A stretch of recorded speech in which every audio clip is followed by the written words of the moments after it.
warahmatullahi wabarakatuh. Bismillahirrahmanirrahim.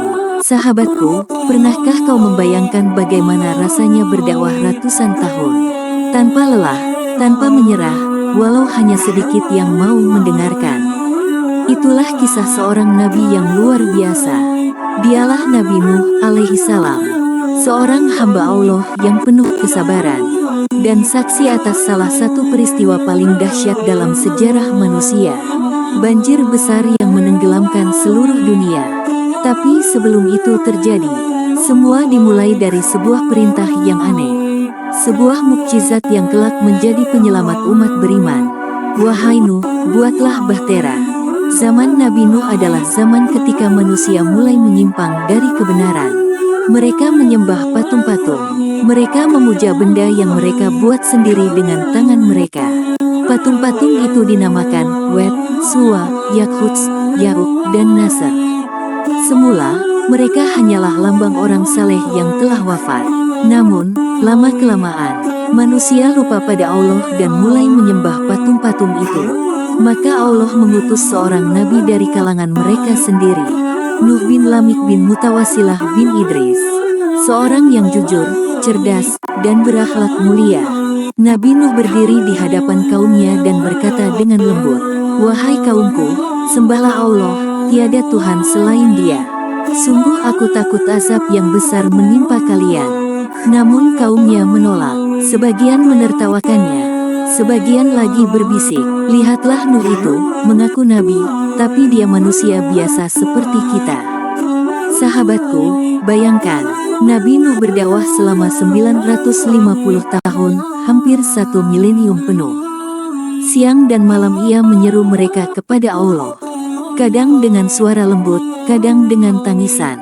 Tapi setiap kali ia datang, mereka menutup telinga, menutupi wajah dengan kain, dan berkata dengan sinis, "Pergilah wahai Nuh, kami tak ingin mendengarmu." Namun Nuh tidak menyerah. Ia terus berkata, "Ampunilah Tuhanmu, sungguh Dia Maha Pengampun. Dia akan menurunkan hujan lebat untukmu, dan memberi rezeki dari bumi yang subur." Tapi kaumnya semakin keras kepala. Bahkan para pemuka berkata, "Kami tidak melihatmu, Nuh, kecuali manusia biasa seperti kami. Hanya orang-orang lemah yang mengikuti ajaranmu." Nuh menjawab dengan sabar, "Apakah kalian menolak hanya karena yang beriman bukan dari golongan kalian?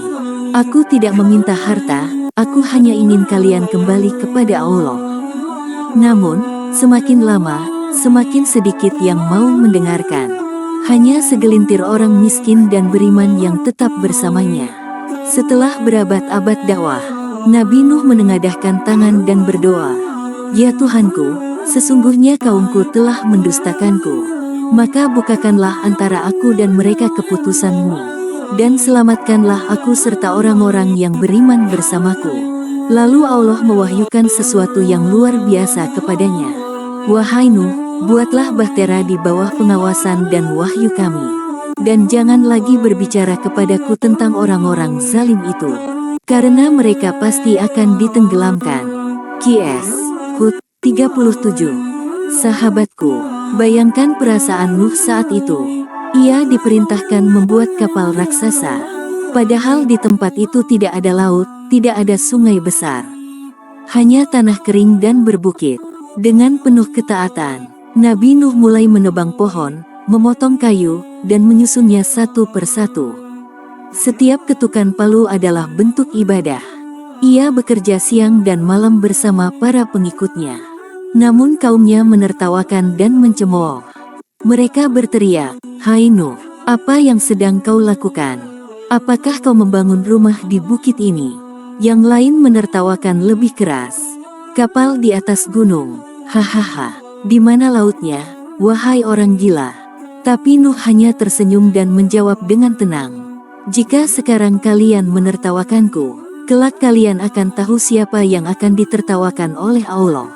Hari demi hari, bulan demi bulan, bahtera itu akhirnya berdiri megah, besar, kokoh, dan indah. Dibuat dari kayu pilihan, berlapis 3 tingkat, tingkat bawah untuk hewan-hewan, tingkat tengah untuk manusia beriman, dan tingkat atas sebagai tempat ibadah.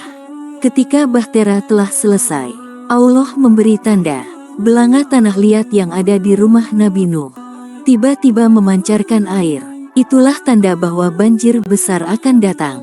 Langit menjadi gelap, awan hitam menebal, angin berhembus kencang, dan hujan mulai turun dengan deras. Allah berfirman, kami bukakan pintu-pintu langit dengan air yang tercurah, dan kami jadikan bumi memancarkan mata airnya.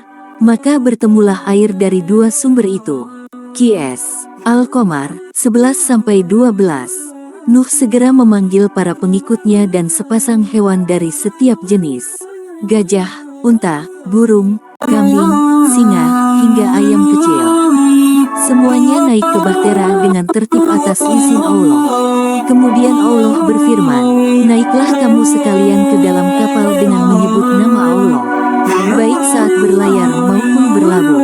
Qs. Hud 41. Air semakin tinggi, gunung-gunung mulai tenggelam, semua yang kafir lenyap tertelan air, termasuk anak Nabi Nuh sendiri yang menolak ikut dan berkata, aku akan mencari perlindungan di puncak gunung. Namun Nuh berseru, wahai anakku, naiklah bersamaku, janganlah engkau menjadi orang kafir. Anaknya menjawab, aku akan berlindung di gunung yang dapat menyelamatkanku. Tapi gelombang besar memisahkan mereka, dan ia pun tenggelam. Hati seorang ayah itu hancur, namun ia tahu, keputusan Allah adalah kebenaran.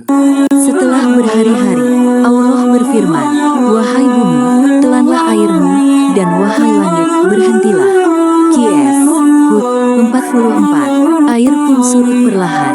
Bahtera itu berlabuh di sebuah tempat yang disebut Bukit Judul, sekarang dikenal di wilayah Turki. Nabi Nuh dan para pengikutnya turun dari kapal. Mereka sujud syukur di tanah yang baru mengering. Dunia dimulai lagi.